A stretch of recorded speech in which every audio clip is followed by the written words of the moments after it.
You may never have read these tales, but you have heard them in debate about the roughest road in New South Wales that runs through Bogan Gate.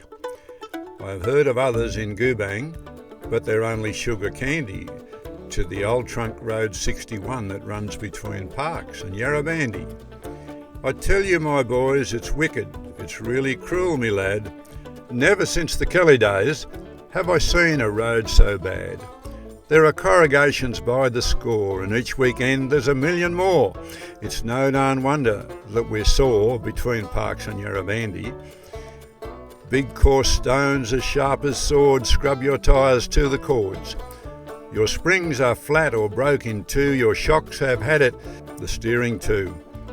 They got so bally much to do between Parkes and Yarrabandi. And when it rains a goodly rain, to the farmers it is handy, but you can't get through the flaming creeks between Parkes and Yarrabandi. I drove my truck to town one day to try and save me car, but it only demonstrated more the mugs that some men are. The council does some work at times on patches on the route, but it never seems no darn time that there's more big holes dug out. I trust that you're not wasting our money. I hope you're not squandering our dough for sealing this only option. Should have done it years ago. When the council spoke of sealing, it was music to our ears, but I haven't listened to that tune for many, many years. And still every driver, worn and pale, no matter where he's come, all dread the journey west of Parkes on Trunk Road 61.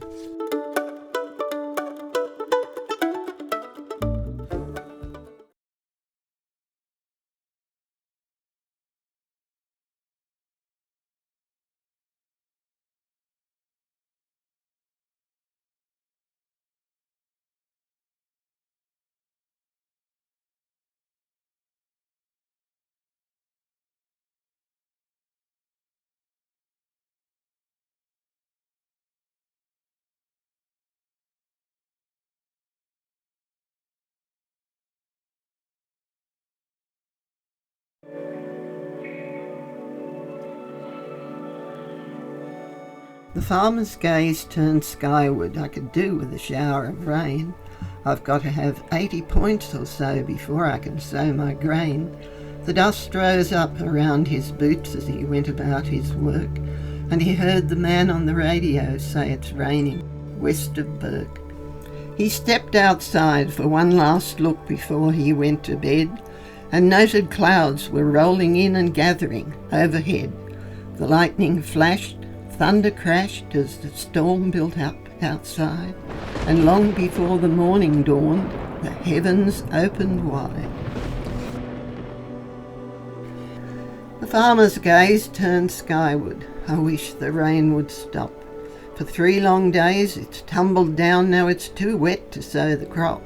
His gumboots splashed through the sloppy mud as he headed for the creek.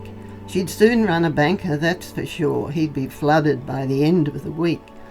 The water snaked across his land in places it was now knee-deep, but he had to wade to the other side. He had to check his sheep.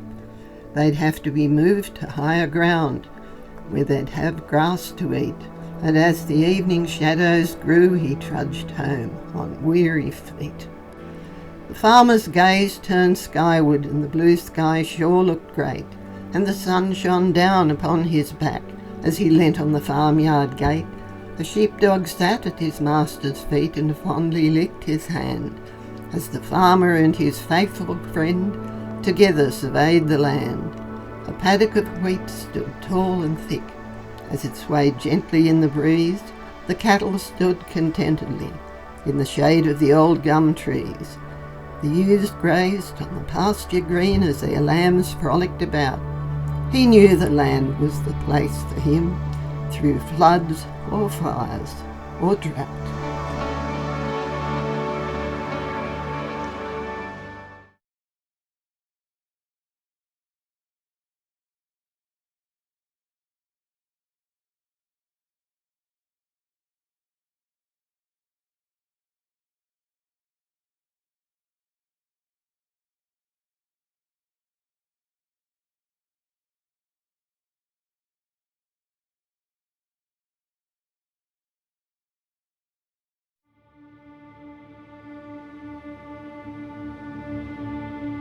There is a little village standing close beside the western line.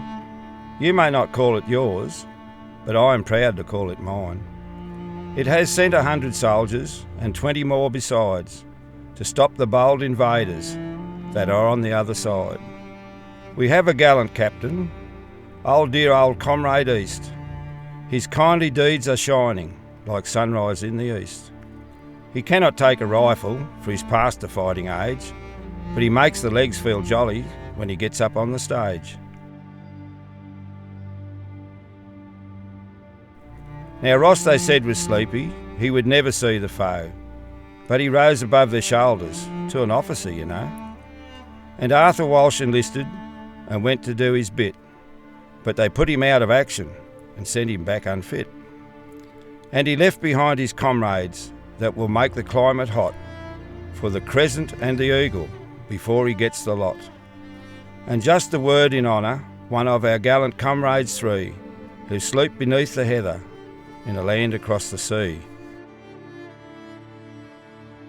For they fought and fell like heroes, and like stars the deeds will shine. They will live within our memories, here beside the western line. Then little Willie Devenish with his brothers went, you know, a boy in years, a man at heart, he went to face the foe. Then the gallant Doody Martin, the ready for the hunt, but there was no dude about him when he landed at the front. For he stood the smoke of battle and did his very best, or where the cannons rattle, it will put you to the test. And now we find the Hobson boys, for war began to yearn, what has gone forth to battle and the other one returned. For duty sometimes called us where there's not a shot or shell, and he who does his duty home has done his duty well. And then the gallant Cameron boys get ready for the fray. 3 times Jack to face the barrier before he got away. But he'll soon catch up the leaders, so he's sure to do his best, and the Cameron is solid when you put him to the test. Then there's the gallant Ernie Townsend and the famous Will Mackay, who won the cricket medal long before he went away. He is bowling at the Germans now, and if he bowls as well as he did when playing cricket, there'll be something soon to tell. And his brother Walter, with his dear old baldy head, has gone and got a rifle, just to paint the landscape red.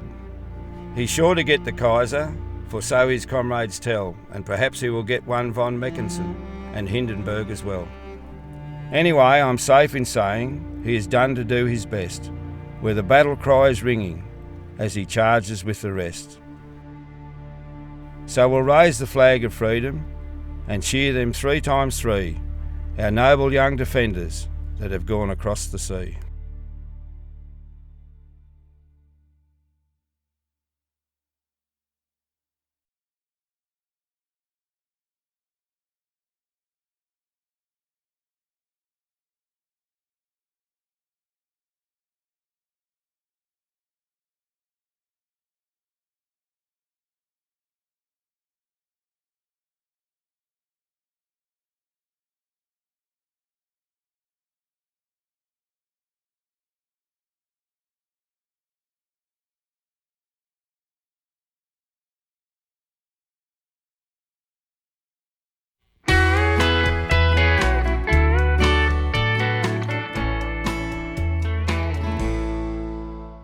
It's shearing time at Burrawong. The shearers have all just come along. Some came in an old spring cart or rode a horse that looked so smart. They're on a bike or on a nag, and many walk here with a swag. When all the other blokes make up the crew, the cook, the woolcasser and the jackaroo. The wool rollers and the rouseabouts are here, wool pressers, tar boys and the engineer. They're all camped here down by the creek, or the shearers' quarters is where they sleep. 82 shearers have drawn a pen. It's a big operation to feed these men. The cook's assistants have butchered some sheep. The storeroom is full since early last week. There's a lots of long tables in the dining room, and the cook is ready since yesterday afternoon. They need 8,000 sheep a day, and they must be penned without delay. Droving started back a month or so. Sheep were put in a close paddock and then let go. Now it's all day drafting with so many head, as each mob is made ready to go to the shed. Shearing machines are a new invention. The shearers wonder about the boss's intentions. Will he need less shearers this time next year? The loss of jobs is what they all fear. Some shearers strike to stop the machine, and the shearers at this shed, they seem very keen. The engine is stoked and stands puffing steam. The shearers are ready to stand as a team. Yes, that's the whistle, there is no doubt. Grab a good sheep and pull it out. The shearing has started for this year, so pull the rope and get into gear. The belly wool comes off first, then up the neck with such a burst. Shear the legs and trim them down low. The shearers are so fast on the long blow. Around the head and down the neck, shear them clean. The boss will check. Along the leg and over the shoulder, she starts to kick, but he can hold her. Shear around the ribs and down past the tail. That's got the fleece off to go in the bale. Now roll the sheep and push the brute, and that's the first one down the chute. The shed hands now pick up the fleeces, throw them out and skirt off the pieces. Roll them up and show them to the classer. Put them in the right bin, but next time make it faster. Then put it in the press to make a heavy bale. Get the stencil ready to brand them all for sale. The shearers are shearing like never before, like Jacko that's here from Bungendore. He has learnt to use the new machines. He is the gun, he averages 215. But the learners don't tally a very good score. They find it hard to get 30 or more. The tar boy finds he is at everybody's call. The sheep that have flies, you may recall. The shearer, it yells out, get the sheep off the board, squirt, then take my combs and cut her to the expert. Tar boy is called from down at the last stand when the learner sings out that he wants a hand. The boss has arrived and looks down some chutes. The shearers all know him by his shiny boots. He sees the manager counting shorn sheep. As they leave the pen, some give a great leap. The station hands brand them on their backs with tar. It's a way to identify them if they stray too far. The drover comes up and sees what's being done. Now shorn sheep must be driven to the end of the run. He makes sure not to box them with the woolly sheep, then set about on his journey down the Goobang Creek.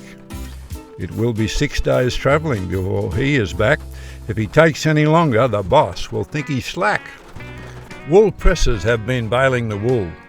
The wool room is getting rather full. 5 wagons have arrived to take on their load. Teams of draft horses will pull these up the road. In Sydney, these bales are loaded on a ship to be sold in London after a long trip. Later it was cut out and the shearing was all done. Proof was in the tally that Jacko was the gun. They all stayed around until they get their pay. Then they go in all directions the very next day. Many looking for a job are only left to roam, and many others are glad to be on the road home.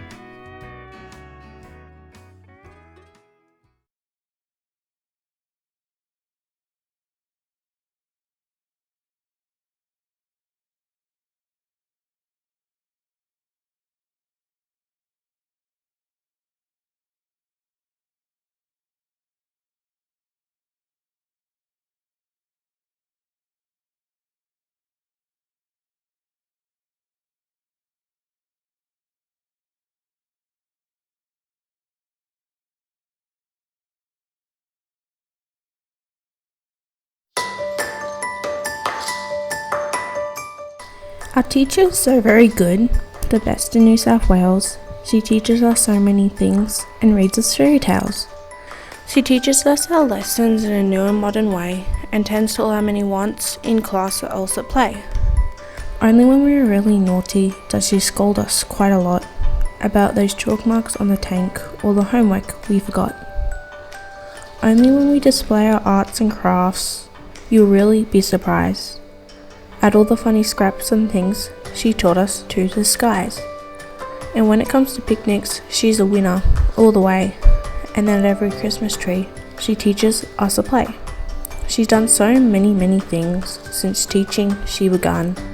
She helped us through our troubles and joined in all our fun. She helped with all the Red Cross work and charities galore, and did so many little things for our soldiers at the war. And when our work is over and the clock says 3:30, and the bikes are pumped and ponies stirred from underneath the tree, and soon we see our teacher, who has surely done her share, yoke that rubber-tired sulky to the cranky chestnut mare. And as she travels down the lane in the dust or be it rain, we all know she has miles to go ere she gets home again.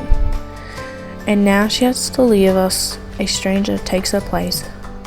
We're sorry that she's going, for we'll miss her smiling face. We offer her our thanks today for all that she has done. It comes right from our very hearts, those hearts that she has won.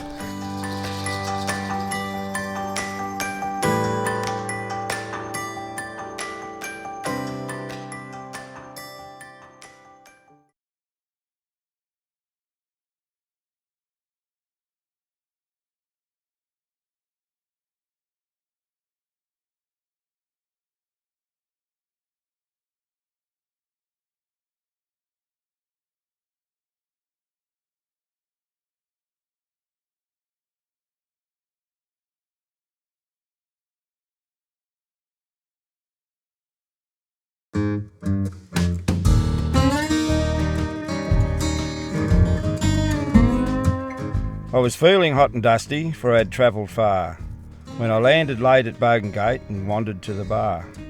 I ordered me a middy and sat upon a stool. The bar room, it was crowded, and Sir David's bar was cool. And then I listened to the talk, and I heard above the din of wheat and crops and sheep they shore, of horses who could win. And as the beer came faster and the yarns got going round, of football, tennis, cricket on our recreation ground, of races, trainers, jockeys, of the fastest motor car, why sure they tell some mighty tales round Sir David's bar. Then Big Hostile walked in the door. He's over 6'4", and dressed in only shorts and shirts. He's 18 stone or more. And after he's had 3 or 4, he'll tell you tales it's true, of all the things that happened at his hometown, Pinaroo. How wheat crops grews to 6 feet high, so help me God they do. You blokes have never travelled till you've been to Pinaroo. Then through the door comes Macca, to let the listener know, of sheepy shore and wheaty stacked, about 30 years ago. How the modern shearer in his day would never get a start. Why, they only use their heads today to keep their ears apart. Of how he shore for 7 days and never called for tar. You can hear the shear blades clicking round Sir David's bar. Then I wandered to where Stormy and McEwen held the floor, of races won and races lost in the good old days of yore. And Stormy told of Adelaide and races he had won, and later on with Rimrock, old Scupland's mighty son. And as they talked their eyes would shine and glisten like a star, as they drew their whips and rode them out round Sir David's bar. And then McFadden joined the mob. He'd come from Mudgee Way, and he's mostly urging people to support the IRA. But of late he's gone the other way, he's joined the other side. They've started bombing pubs, said Jack. It's like they're bloody hide. Then Hitchings puts his glass down and wipes his worried brow. If you blokes would only listen to what I tell you now, this country's up to putty, has had it, real done in. And the only way to fix it, put the Labor Party in. Then we'll be set, on clover and better off by far. And everyone agreed with him round Sir David's bar.